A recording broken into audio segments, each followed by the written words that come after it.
வணக்கம் மக்களே. நம்ம எல்லாருக்குமே லைஃப்ல ஏதாவது பெருசா சாதிக்கணும்னு ஆசை கண்டிப்பா இருக்குங்க. ஆனா அந்த ஆசை குறிக்கோளா மாறணுமா, இல்லைன்னா ஆசையாவே மனசுல தங்கணுமான்னு முடிவு பண்றது நம்மளோட முயற்சியில தாங்க இருக்கு. நீங்க உங்க ட்ரீம் பாத்துல நிறைய கஷ்டங்களை, அவமானங்களை தினம் தினம் சந்திச்சுட்டு இருக்கீங்களா? இல்லாட்டி வாய்ப்பே கிடைக்கலையேன்னு ஃபீல் பண்றீங்களா?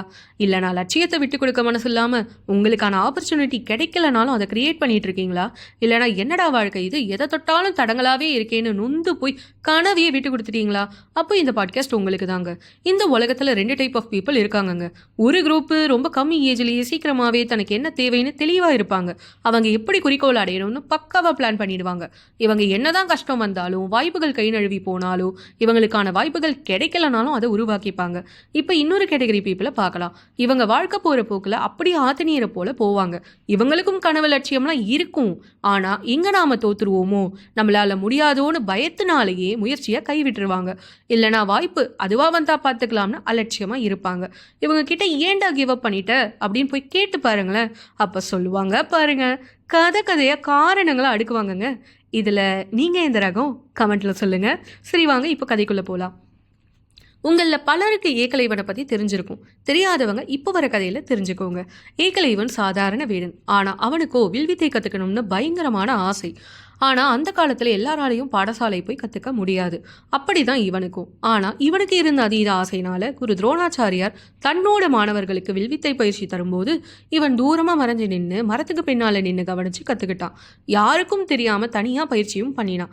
அப்படி தான் ஒரு நாள் இவன் பயிற்சியை பண்ணுறப்போ இவன் திறமையை பார்த்து வியந்த துரோணர் இவன் கிட்ட எப்படி கற்றுக்கிட்டான்னு போய் கேட்டார். அவன் இவருக்கு தெரியாம கத்துக்கிட்ட கதையை சொன்னதும் வியந்து போனார்.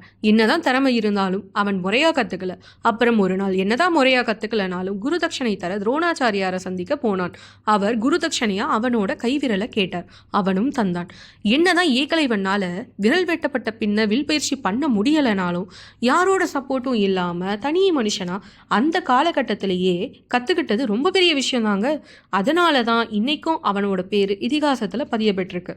அப்போ இப்போ இருக்கிற காலகட்டத்தில் நமக்கு இருக்கிற வசதி வாய்ப்புகளுக்கு நடுவில் யூடியூப், இன்ஸ்டாகிராம்னு நிறைய திறமையை வளர்த்துக்கிறதுக்கும் அதை வெளிக்காட்டவும் நிறைய பிளாட்ஃபார்ம் இருக்கிற நிலையில நம்ம சாதிக்காததுக்கு சொல்கிற காரணம்லாம் சின்ன பிள்ளைத்தனமால இருக்குது. இந்த கதையில் நாம் எல்லாரும் யோசிக்க வேண்டிய விஷயம் என்னன்னா, நாம் ஒரு குறிக்கோளை வச்சு அதற்கான கடின உழைப்பை கொடுத்தா நமக்கான வாய்ப்புகளை இந்த பிரபஞ்சமே உருவாக்கி தருங்க. நம்ம கண்ணு முன்னாடி நமக்கான சரியான பாதை என்னன்னு நம்ம வாழ்க்கையை காமிக்குங்க. லைஃப்பில் ரொம்ப சிம்பிளான விஷயம் மக்களே. எப்போதும் 2 ரூல் தான். ஒன்று வாய்ப்பை தேடுங்க, இல்லாட்டி வாய்ப்பை உருவாக்கிக்கோங்க. அவ்வளவுதான். என்ன மக்களே, இந்த வீடியோ உங்களுக்கு பிடிச்சிருந்துச்சா? வீடியோக்கு ஒரு லைக்கை போட்டு விடுங்க. நீங்கள் இதை பற்றி என்ன நினைக்கிறீங்கன்னு கமெண்ட்டில் போடுங்க. அப்புறம் உங்களுக்கு தெரிஞ்சவங்களுக்கு ஷேர் பண்ணுங்க. அதன் மூலயமா நாங்கள் சரியான பாதையில் தான் பயணிக்கிறோன்னு ஒரு நம்பிக்கை கிடைக்குங்க. அப்புறம் மறக்காமல் எங்கள் பக்தி பீட்ஸ் சேனலை சப்ஸ்கிரைப் பண்ணிக்கோங்க. மேலும் பல புதிய கதைகளோடும் கருத்துக்களோடும் மீண்டும் சந்திப்போம் அடுத்த வீடியோவில்.